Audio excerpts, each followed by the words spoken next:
मैं आपको एक बात बताऊं, एक सुच्ची बात बताता हूं, मेरी बात ध्यान से सुनना। आप में से बहुत सारे लोगों को डर लगता होगा, नो डाउट, न्यूमेरिकल होती ही चीज ऐसी, लेकिन एक बात बताऊं, न्यूमेरिकल में सारे न्यूमेरिकल पहली बात तो डरावने नहीं होते। मुझसे अगर पूछोगे तो आप सोचो कि आपके न्यूमेरिकल के पोर्शंस हैं कौन से। एक तो सॉल्यूशन चैप्टर है, एक सॉलिड स्टेट है, इसके अलावा एक इलेक्ट्रोकेमिस्ट्री है, फिर केमिकल काइनेटिक्स है।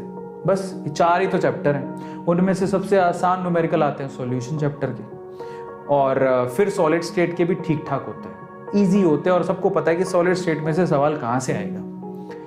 सबसे हार्ड न्यूमेरिकल थोड़े से होते हैं इलेक्ट्रोकेमिस्ट्री के और केमिकल काइनेटिक्स के, और केमिकल काइनेटिक्स में अगर आप फर्स्ट ऑर्डर निकालना सीख लेते हो तो वो भी न्यूमेरिकल आसान हो जाते हैं। लेकिन फिर भी मैं आपसे कहूंगा कि आप जरा सोचो कि टोटल 45 क्वेश्चन आएंगे, और उसमें से मैं आपको पहले ही बता चुका हूं कि ऑलमोस्ट 45 क्वेश्चन में से आपको 12 क्वेश्चन के करीब फिजिकल के मिलेंगे।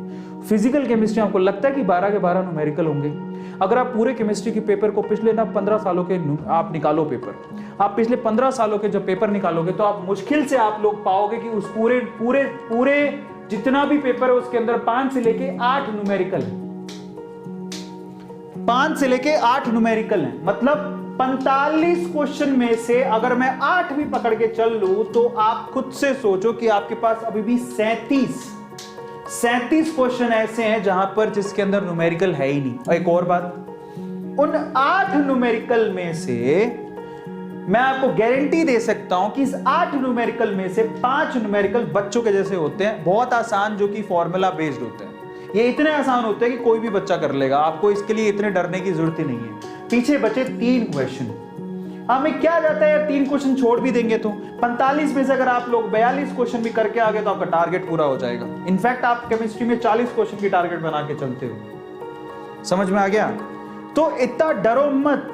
और मैं आपसे कहता हूं कि अगर आपको लगता है, और बस ये 2-3 सवाल ही होते हैं जो थोड़े टफ होते हैं, आपको क्या लगता है पूरा पेपर टफ क्वेश्चन से भरा रहता है क्या? नहीं। तो अगर आपको लगता है कि 2-3 सवाल टफ होते हैं तो आप टफ में अपना समय क्यों बर्बाद करते हो? बेटर क्या है?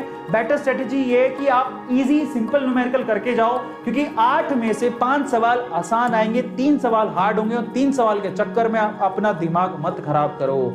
अपने आप से कहो कि हाल फिलहाल मैं अपना सिलेबस पूरा करूंगा और मुझे एक्चुअली एक चीज का पता होना चाहिए। टफ न्यूमेरिकल छोड़ दो, टफ न्यूमेरिकल छोड़ दो प्लीज, वो नहीं पूछे जाते हैं, नीट में इतने नहीं पूछे जाते, ऑन एन एवरेज क्वेश्चन आते हैं। 15 साल के पेपर उठा के देख लो, आपको मालूम पड़ जाएगा।